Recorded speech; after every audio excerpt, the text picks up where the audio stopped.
I'm delighted to be joined by Oisin Murphy for his weekly chat on Sporting Life. And congratulations, Oisin. It was finally confirmed you picked up your fourth Champions Jockey Trophy at Ascot on Saturday. What was it like lifting the trophy?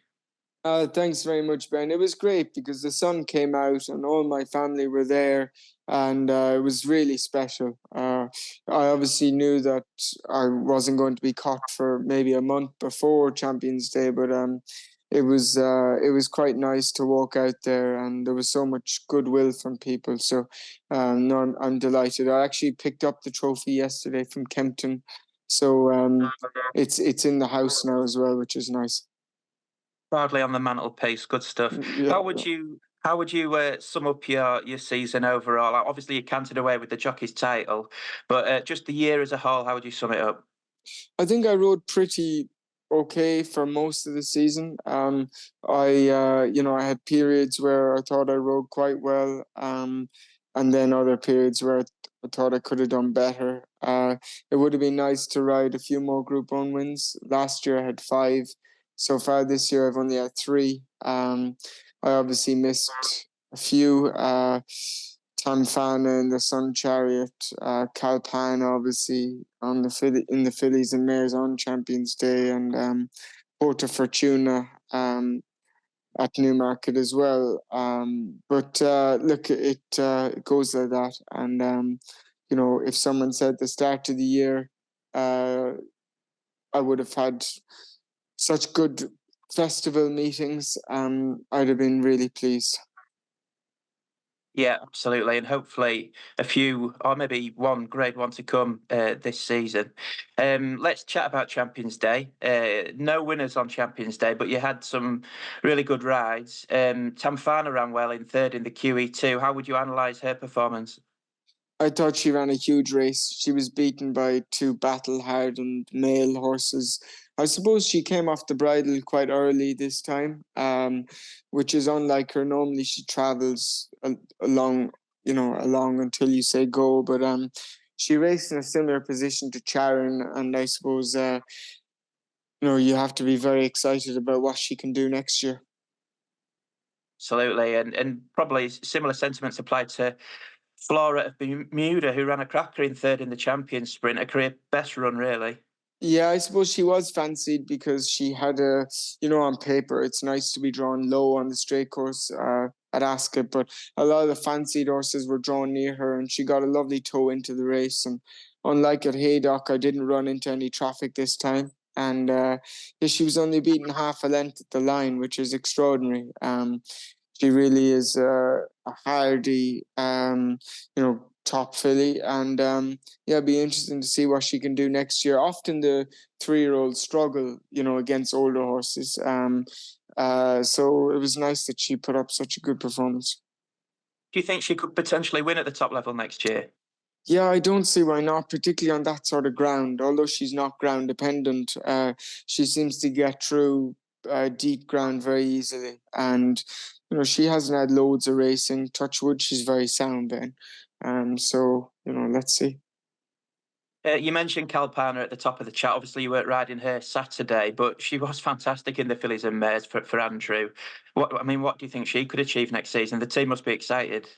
Yeah, I rode her work on Wednesday prior to Saturday, and she just felt brilliant. She's grown so much from the beginning of the season to now, and she's probably an awful lot heavier as well. So it's not often horses do well as she's done through their 3-year-old year physically. And the eyes were just bulging out of her head on Saturday. She was ready to run the race of her life, and she was very dominant and very comfortable, and she's very easy to ride.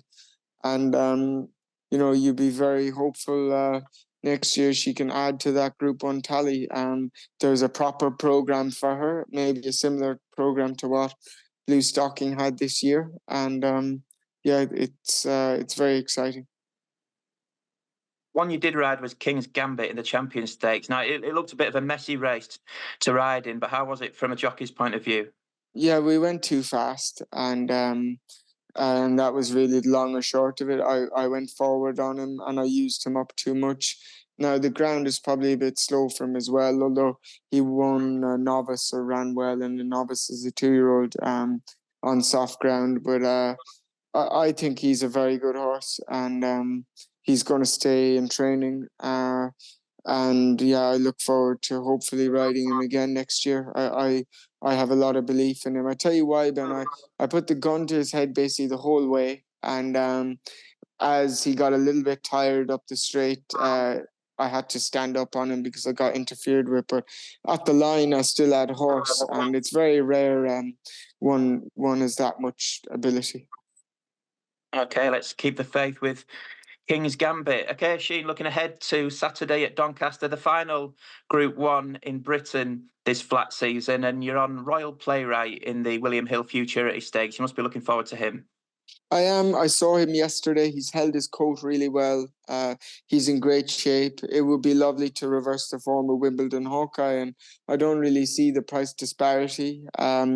Now, I wouldn't want the ground getting too soft for him. I'm really certain Royal Playwright will be comfortable on a decent surface. But he's worth a shot in this race, and let's see how we go. I think Delacroix is an interesting horse.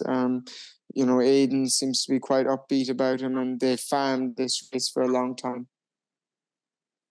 Yeah, you mentioned Wimbledon Hawkeye there, obviously beaten by him in the Royal Lodge. What can you do to reverse that form? Is there anything obvious ticking through your head that you could do this time?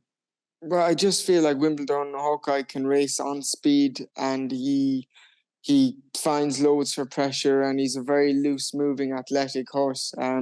You wouldn't want to eyeball him too soon. You'd just be hoping maybe that someone else eyeballs him early, and that Royal Playwright can follow up and hopefully pick him off. Okay, looking forward to him. Good luck with him. Quite a few rides at Doncaster on Saturday. Is there anything else you're looking forward to? Yeah, I've ride one for the Barons called Jurbat, and they don't often book me, but normally when they do, the horse has a chance. So I think that one should be followed. Yeah, and then I ride Glenfinnan again for the Michael Dodd stable. I won on him the last time I had a sit in him at Sandown, and obviously I knew him from his time at Andrew Bowling's, and I'm really looking forward to him as well. I thought his run at Ayr last time was good, and back up and trip will help him. This stuff as always, Shane. Well, best of luck this weekend. Cheers, Ben.